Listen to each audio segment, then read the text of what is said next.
The China in Africa podcast is brought to you in partnership with the Africa-China Reporting Project at Wits University in Johannesburg. The ACRP aims to improve the quality of reporting on Africa-China relations through reporting grants, workshops, and other opportunities for journalists. More information at africachinareporting.co.za and our dedicated training website at africachinatraining.com.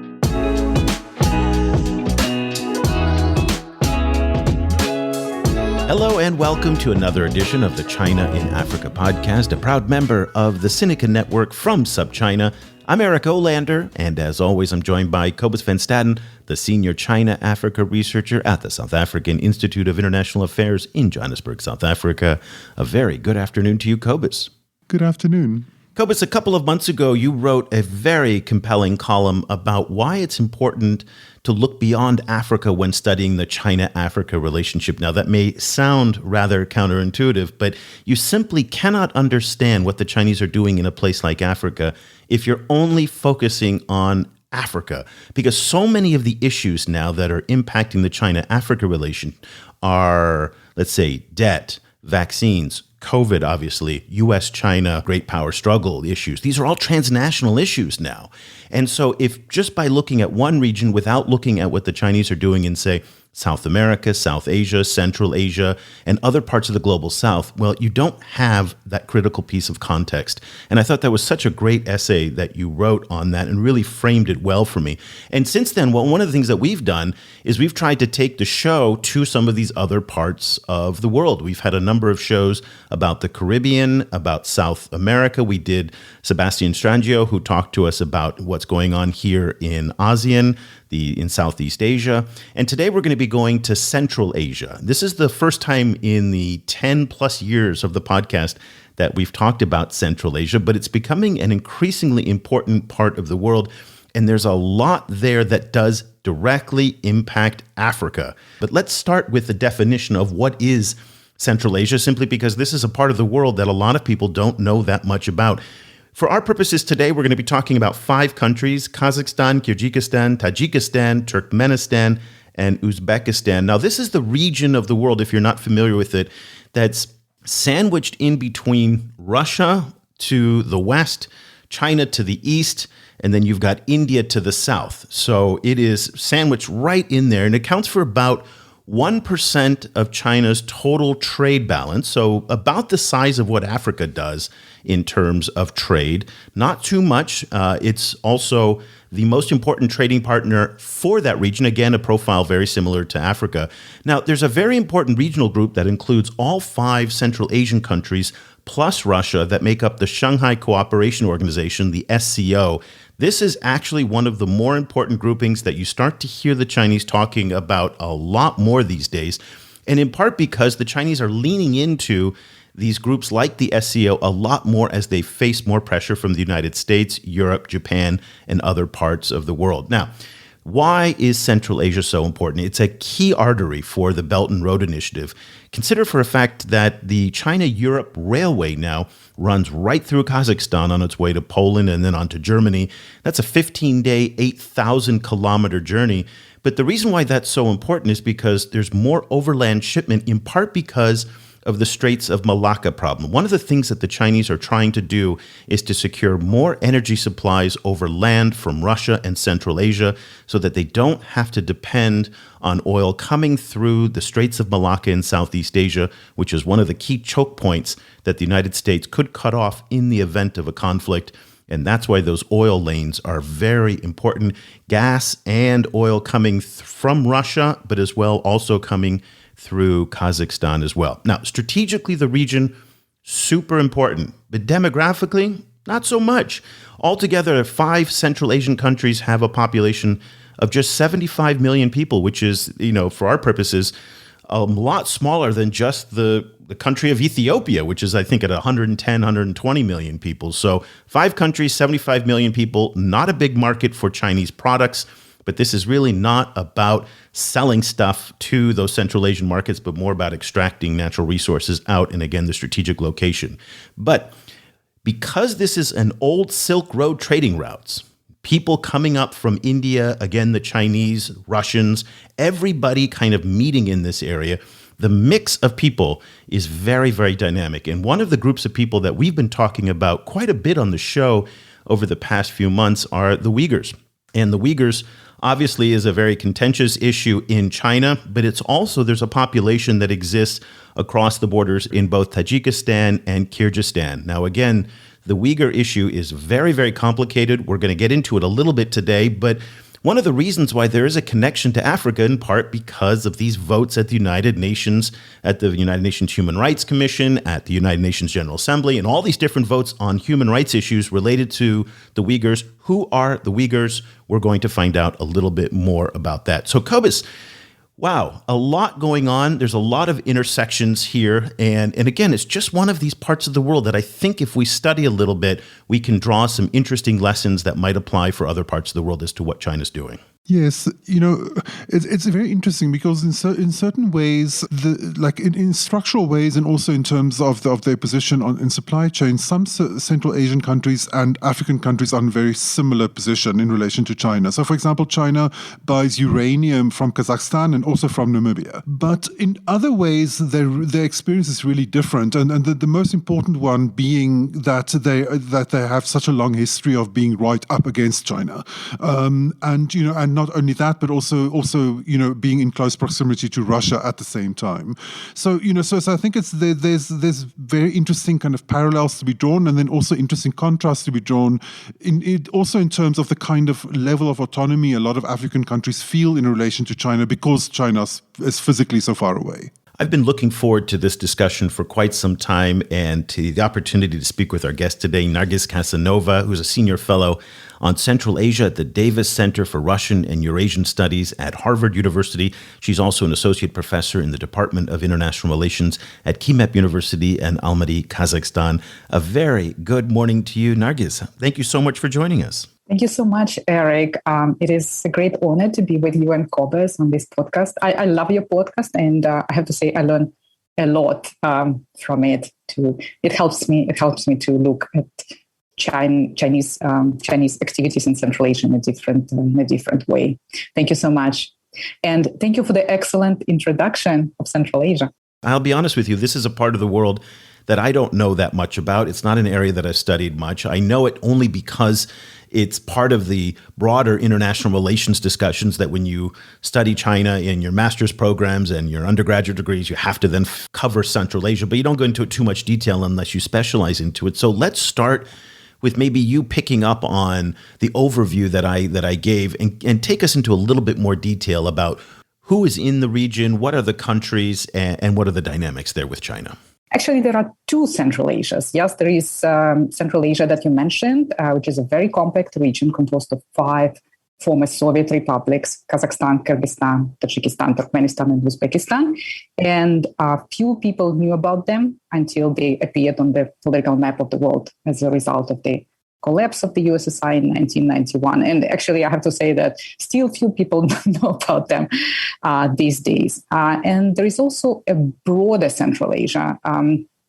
If we use criteria such as language, culture, shared history, then it's an area populated by Turkic Persian-speaking people.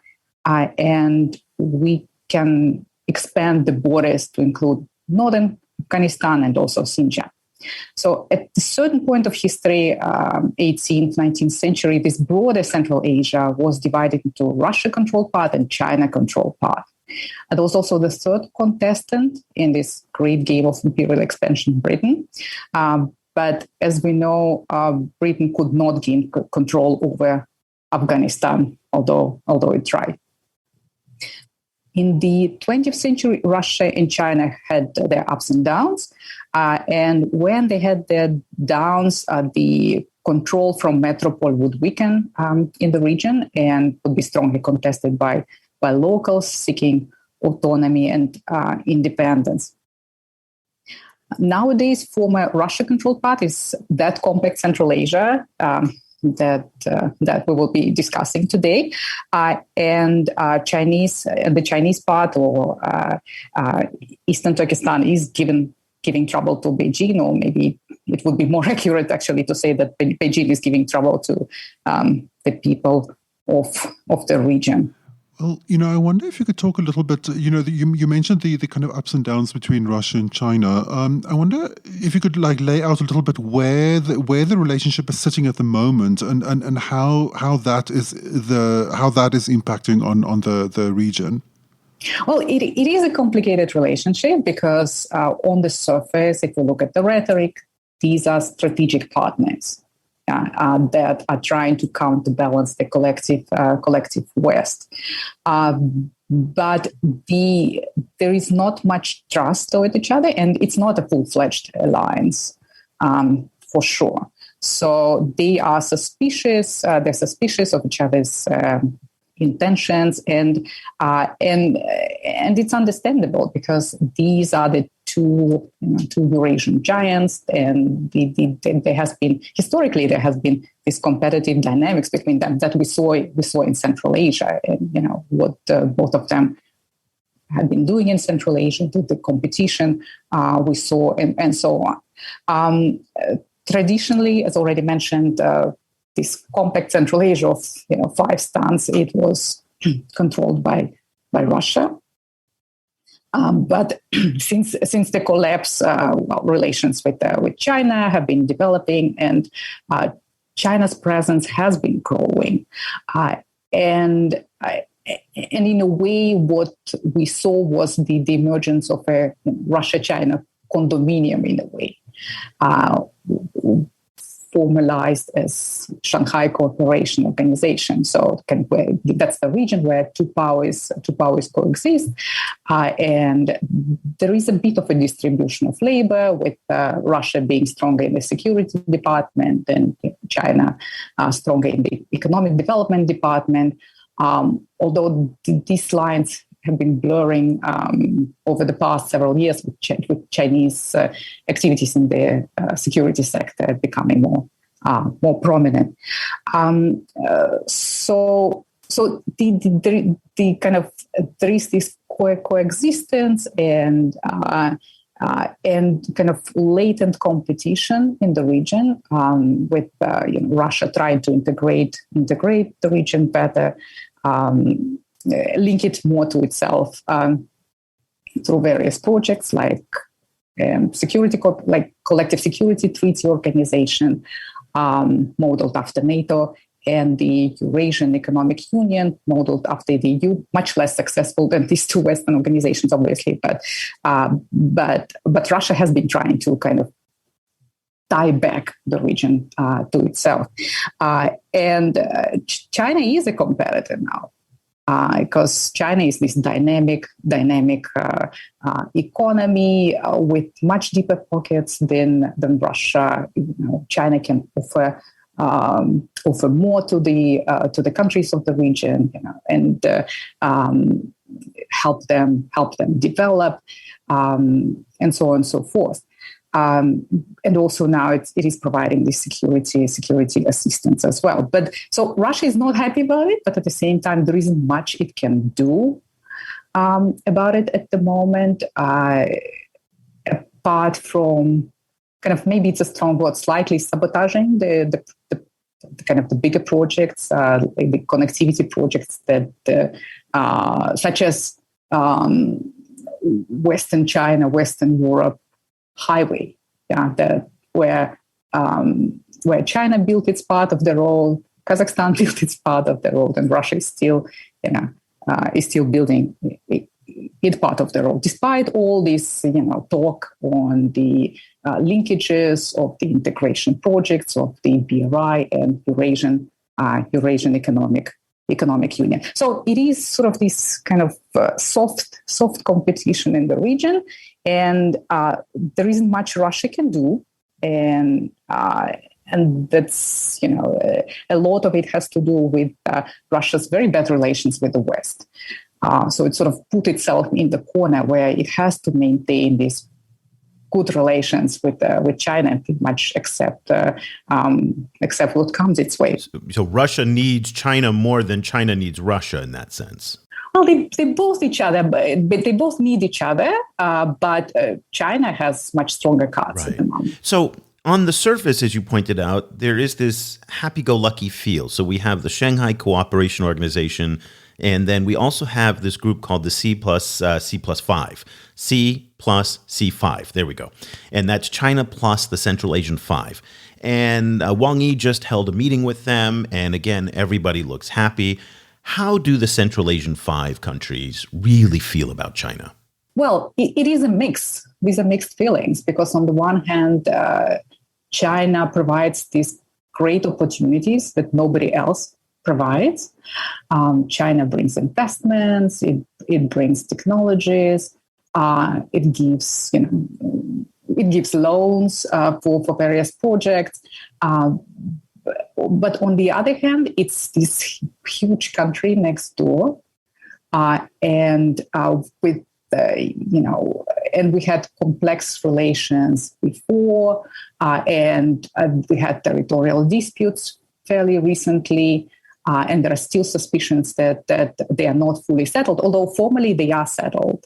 In the 1990s, China and 3 Central Asian states with which it had territorial disputes held negotiations. These negotiations were very successful to the extent that the process later resulted in the formation of the Shanghai Cooperation Organization. But anyhow, this very serious issue was resolved despite this big imbalance of power, right? Here you had on one side,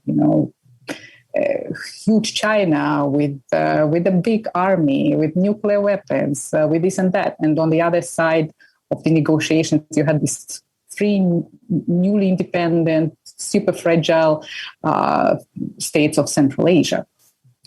But China wanted to have good relations with the neighbors. As we know, in the 90s, there were all these kind of very successful territorial dispute negotiations with neighbors that China undertook. And it wanted a kind of safe neighborhood for its problematic Xinjiang province. And this resulted in the resolution of these territorial disputes, but suspicions remained kind of at the level of public. There is a feeling that maybe we gave away too much land, and there was a betrayal by the governments, and also the kind of the Chinese side, the Chinese government, with the rise of nationalism, might reconsider and return to the issue.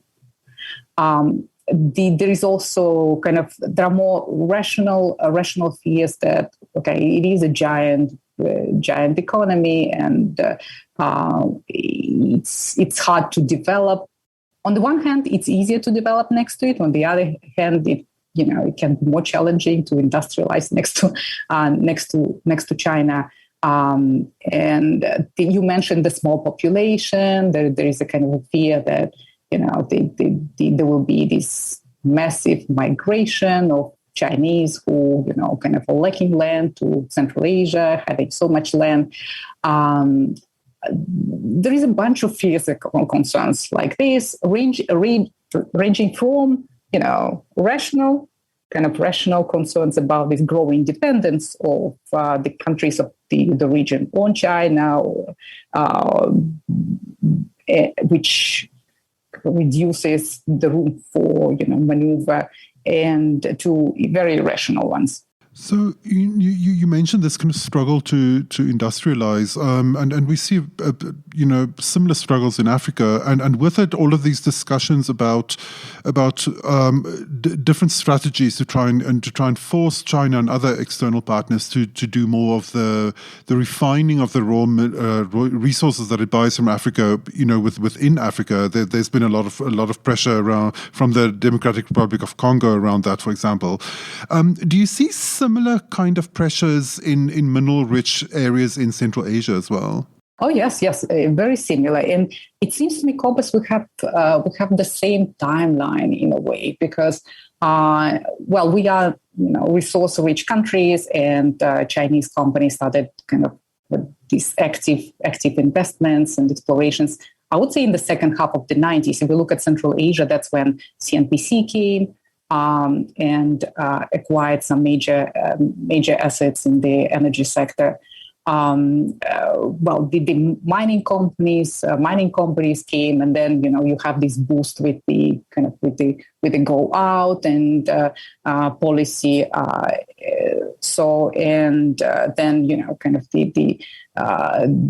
The financial crisis, and China is kind of investing in other areas of in supporting its companies in other areas of the world, and also providing credits. So I want to say that it seems to me that the timeline is the same and the dynamics is quite similar. Yes, it started from kind of the buying these natural resources, developing natural resources, and gradually the more emphasis was put on investments in refining capacities, in processing, and now we're at the stage where there are more investments. We see more and more investments in the manufacturing sector, and that we see particularly in the countries where governments can push for these kind of developments. Yeah, so Kazakhstan has more capacity to do this, to steer its own development, because it is richer. It can co-invest. It has more knowledge, more capacity in general. Uzbekistan is also quite good in this regard. It's more difficult to do for poorer countries. Well, let's pick up on that issue that Cobus raised in terms of the level of engagement. And I want to kind of focus on debt. And there's been a lot of infrastructure development, much like in Africa, but also in Central Asia. And they've loaded up on Chinese levels of debt that in many ways are not proving to be as viable as they may have hoped 5 or 10 years ago when they first took on these loans to build this infrastructure. Railways, dry ports, all of these different logistics connectivity types of buildings. What is the debt situation as it stands today in the C5? Well, 2 countries of Central Asia are heavily indebted to China, and actually to one policy bank, to Exim Bank. That's Kyrgyzstan and Tajikistan.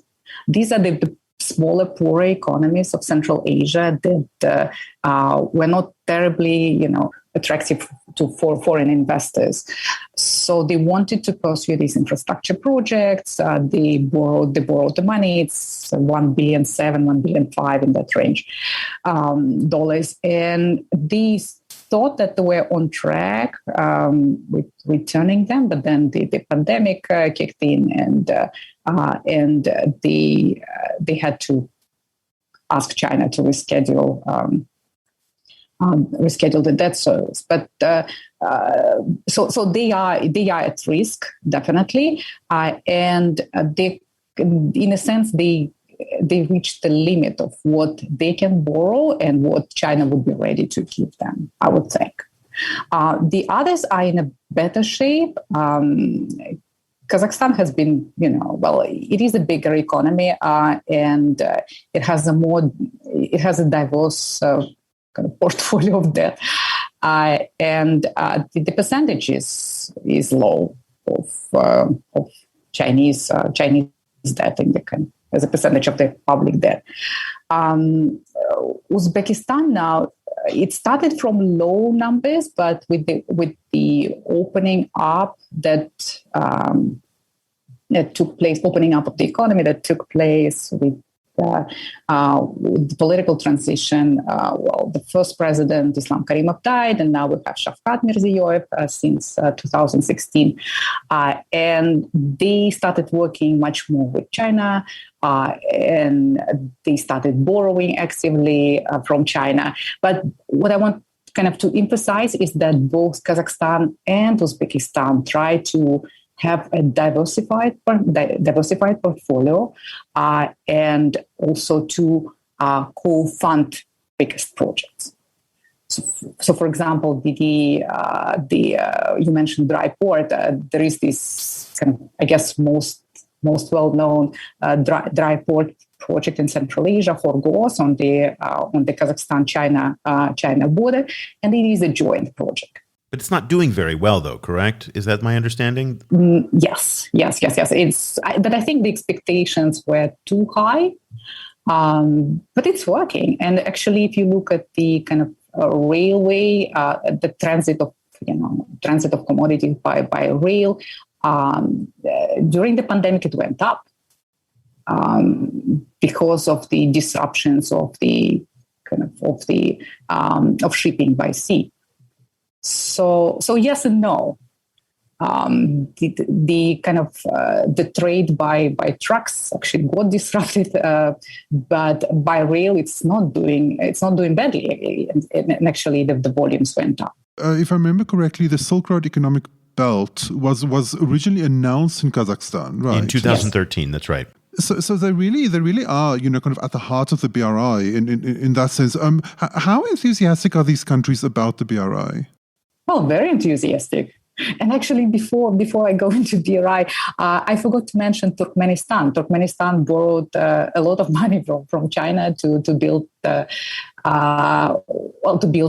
number of things, but also to build the pipeline, the gas pipeline connecting Turkmen fields with China via some Central Asian states. And it was reported that it paid off the debt. So that's kind of to close this debt chapter. On BRI, yes, the BRI, well, at the time it wasn't BRI, right? It was Silk Road Economic Belt Initiative.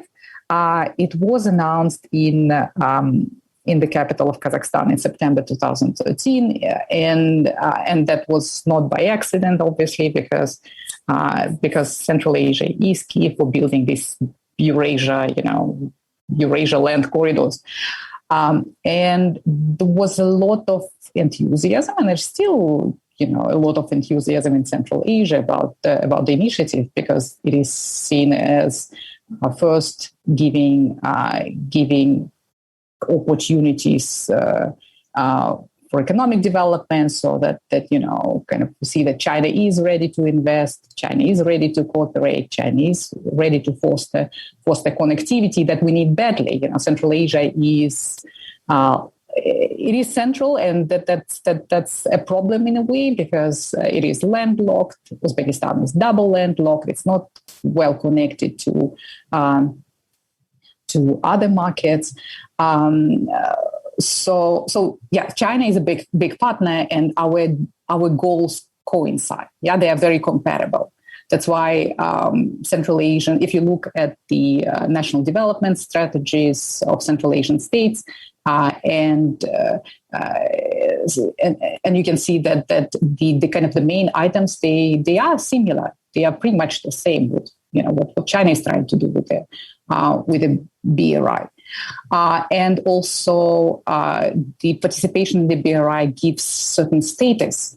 We go to this BRI fora in Beijing, so we participate in important international events, and this kind of role in international affairs is something that is that is quite attractive for Central Asian governments, because we are these small ruling independent states. So the G7 recently came out with an announcement to launch a new infrastructure development initiative that nominally is intended to compete directly against the Belt and Road Initiative. It's called the Build Back Better World Initiative. And again, it's a whole lot of nothing right now. There's no plan, there's no money, there's no timeline, but it's an idea. Yes. And part of the offer is that they're going to provide a more transparent, more economically sustainable, more ecologically sustainable alternative to building infrastructure. Do you get the sense that there's a demand in Central Asia for what the G7 is offering, or are they satisfied with their engagement with the Chinese on infrastructure? Well, we are watching these developments. We've been watching for some time, because it's not something new, right? The European Union came up with its own sustainable connectivity strategy in 2018. Then the next year, there was the EU strategy for Central Asia, where there's kind of sustainable connectivity was announced as a priority for cooperation. But there are, it's short on details, right? And from the US, we hear similar rhetoric that, we need to invest in quality infrastructure and they're ready to provide assistance. We're waiting for the what exactly they will be doing, how many resources will be allocated. For Central Asia overall, it's good. The more interest in the region is among all these regions where this competition of infrastructure projects will be taking place, the better. Because what we're afraid of is that nobody will be interested in us, right? Or this interest will be episodic and very kind of niche. Just to take out some natural resources from the region. So if others are ready to invest in the development of the region, that's a good thing. And overall, Central Asian governments will pride themselves on knowing how to play the great game, how to benefit from the competition of great powers. Probably we overestimate our capacity to do that. So far, it has been. But you do have a lot of experience, though. Yes, you have a lot of experience playing that exactly. game. I mean, sandwich much more so than other countries. I often think of it a lot like here in Vietnam. Vietnam, like Central Asia, is a crossroad country. So Vietnam is sandwiched in between China and India. And the European powers came here, the Americans came here, and the Japanese came here at one point. And so it's this crossroad type of country. So the great powers have been passing through here in much the same way in Central Asia as well. And as a result of that historical experience, in this new era of great power competition between the United States and China, and then Russia also thrown into that mix as well, it would strike me that Central Asian countries would have an instinct to be able to navigate this more than other countries that may not have had the same experience in the past. Yes, the experience helps, and this kind of approach helps. Yeah, kind of knowing that you need to balance the interests of external powers, but at the same time, it is a tricky game. Yeah, and it will depend, what form this competition will take, and how contentious it will be, so we'll see, because already there is some discomfort created by it. When Pompeo came to the region and started criticizing China heavily for what it's doing in Xinjiang, but kind of using Central Asia as a platform. That created some unhappiness among the governments of the region. So let's see how it will unfold. Because if it's a softer competition, then I think the region can benefit greatly. But if there will be animosity and kind of the external powers will start pushing the countries of the region to choose, that will be difficult. That'll be difficult. Let's talk about the Uyghurs, because this is obviously a very pertinent issue here. There was a lot of surprise in the United States a couple of weeks ago, and we featured this on our previous show with Shannon Tiesi, where we ran a soundbite from Jonathan Swan, an Axios reporter who was interviewing Imran Khan. And he asked Imran Khan, the Prime Minister of Pakistan, said, how is it that you are always outraged by the U.S. and European mistreatment of Muslims, but yet in China, just across the border, where Pakistanis have relatives who are in the Uyghur internment camps, and yet you don't say anything? And there was this kind of incredulity in Washington policy circles of what is going on? How is this possible? In part because Xinjiang and Uyghurs have taken on such importance in the debate today about U.S.-China relations and human rights and whatnot. Mentioned at the beginning of the show, there are large Turkic populations, Uyghur populations in both Tajikistan and Kyrgyzstan across the border. How do they deal and feel about the Uyghur issue and the well-documented instances of human rights violations in China within the Uyghur population? Actually, it's not Tajikistan. The biggest Uyghur community is in Kazakhstan, and there are communities in Kyrgyzstan and Uzbekistan. So spread throughout the region, really, more or less, along the borders. Yes. But the biggest groups, communities are in Kazakhstan. But it's not the Uyghurs and mistreatment of Uyghurs that is an issue. It is exactly what you said. These are our co-ethnics, Kazakhs, Kyrgyz being mistreated in Xinjiang. Because Uyghurs, they had been, mistreated for the longest time, right? And the second half of the 90s, the Strike Hard campaign started, and Central Asian governments, they have been complicit in it, and they cracked down on Uyghur activism in the region. Although I wouldn't say that there were discriminations against the Uyghurs. Overall, it was fine. It's just that they didn't want them to these activists create troubles in their relations with China.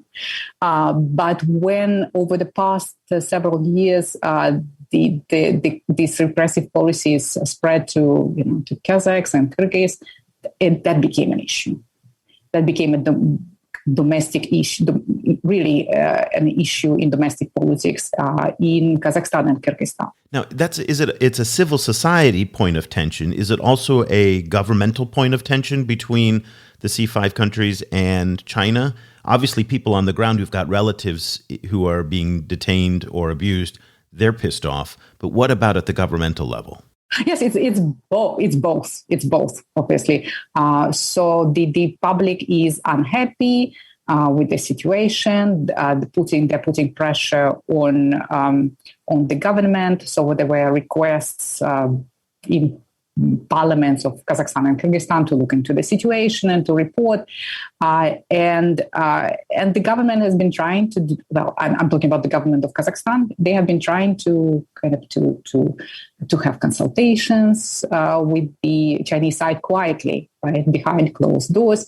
And there have been some results. I think it was 2019 when the return of 2,000 ethnic Kazakh from Xinjiang was negotiated by our ministries of foreign affairs.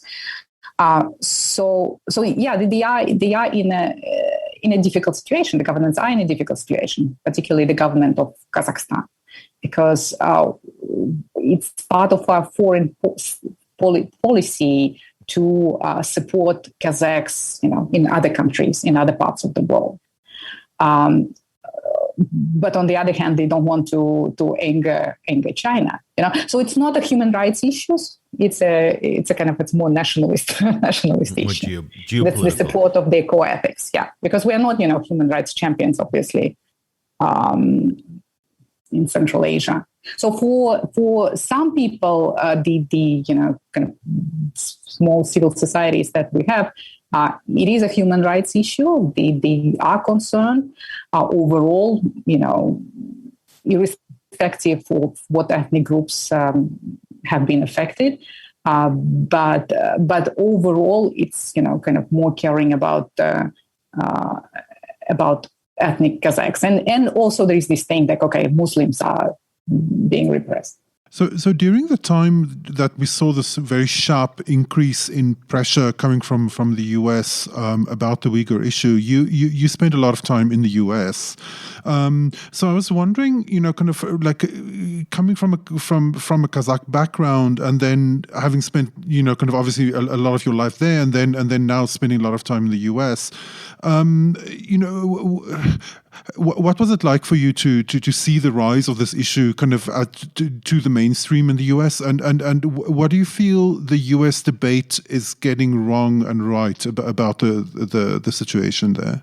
I'm glad it became a big issue, because it's it's horrendous what's happening in the region. And I probably should mention that I am partially Uyghur. My mother is Uyghur, and she was born in Xinjiang. So they they migrated. They migrated before the Cultural Revolution in 1961. I think they migrated. So I know we have relatives who have been affected by these policies, and so kind of probably I know more about it and care more about it than kind of an average citizen. But so I'm glad it became such a big issue internationally, and I think pressure should be put, but I don't know how effective it can be. I think it will be.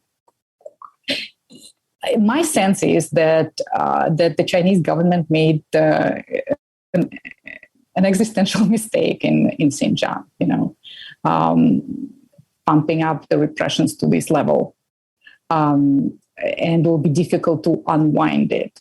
Yeah, that's what a lot of people have said, that there's no way for them to back down. And what they're doing is they're also radicalizing large segments of the Muslim population within China who are not necessarily Uyghur as well. But there's no way out because they're too far into it right now. And any backing down would make, in the eyes of maybe Xi Jinping, look weak or look like he's making concessions. So where do they go? I think that's a very interesting point that's been brought up many times. Yes, and that affects the public opinion. The kind of in the early 90s, I remember kind of China was seen as developing state producing not terribly high quality goods. And then it has grown in gravitas, right? It became a much more important international player, and it started producing kind of these higher quality goods. So it became this powerhouse, and the kind of the image of China in the eyes of Central Asians improved. But this issue, the Xinjiang issue, definitely made a very big dent in it. Overall, I didn't mention the kind of the xenophobia in the region, and actually I did mention right at the beginning. There are these fears of China, concerns about what the implications of this growing dependence are. So people are people are worried. People are worried, and the image of China has been improving. And now it wasn't again. And it does affect the overall cooperation. And that's one issue. There's also overall, if you look at the BRI, kind of how much success it can have, and there are two main impediments. The first one is the public opinion and the fear of China that results in blocking some projects and developments that will be favorable. For example, like the new land legislation in Kazakhstan that in the end didn't take place because of the land protests and linked to the fear of China and Chinese companies. And the second impediment is the problematic business environment in the region. Let's wrap up our discussion just looking ahead. Is the region going to become more important to China going forward, especially in this new era of great power competition? Or is the BRI allowing it to source a lot of the raw materials that it used to get out of Central Asia from other parts of the world, and that it doesn't need Central Asia quite as much? Which direction is Central Asia going in terms of the priorities for the Chinese? I think the importance of Central Asia for the kind of the prime importance of Central Asia for China is linked to the fact that it's the neighborhood of Xinjiang. And the second is the trade and the markets and the resources, and the third being that it's the land that is on the way to Europe, to West Asia. Yeah, so these are the three kind of interests, and I think they will stay.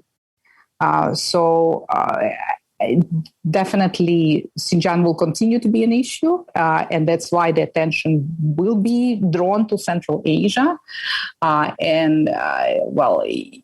China will be investing more in the kind of security and stability of the region. We see it now, and it is part of the kind of this new periphery policy. Yeah. China's periphery policy strategy that we see unfolding.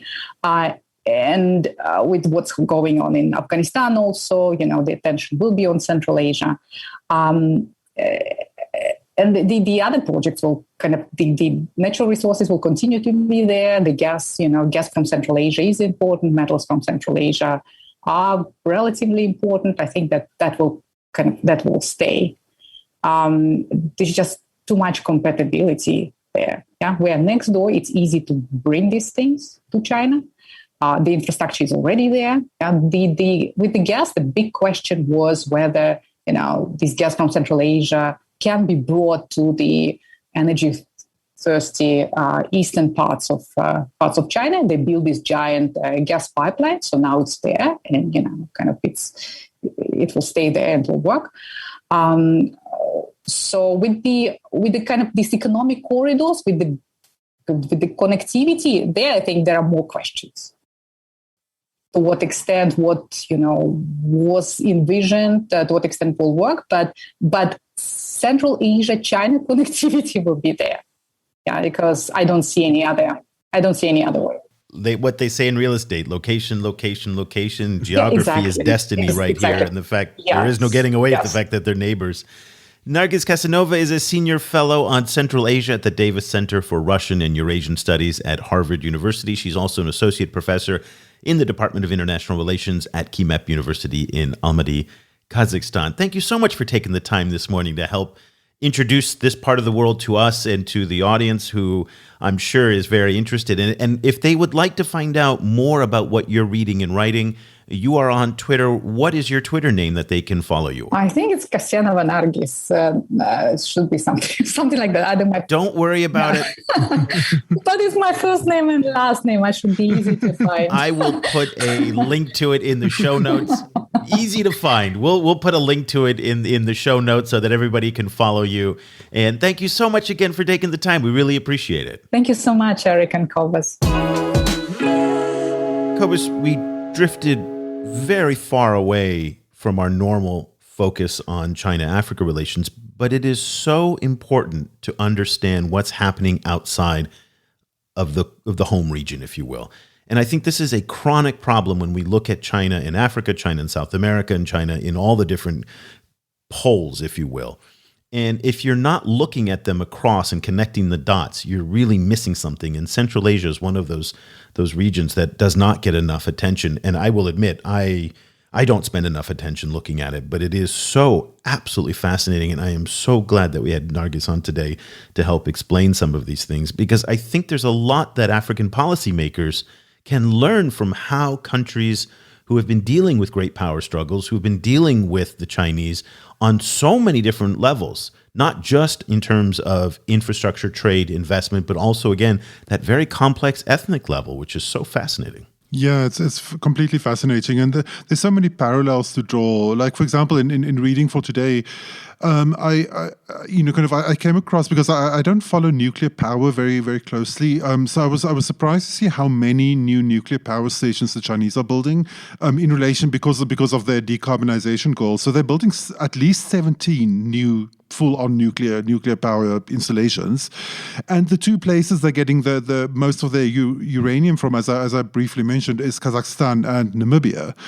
So it's just a little kind of detail point, to show how, even though these countries are so different, they occupy a very similar kind of structural position in the world, and for that reason, a lot of their preoccupations are also very similar. So even though Kazakhstan has such a different relationship with just having China right across the border, and that's obviously very different for Namibia, their kind of preoccupations around how to sell their raw materials and their kind of structural kind of positioning as a seller of raw materials, as that kind of economy, is kind of unites them in really fundamental ways. So one of the points that she brought up is that there were disruptions in the sea lanes, and this, what she was referring to, was the Suez Canal blockage that occurred earlier this year. And during that period, the overland rail routes from China into Europe saw an increase in business.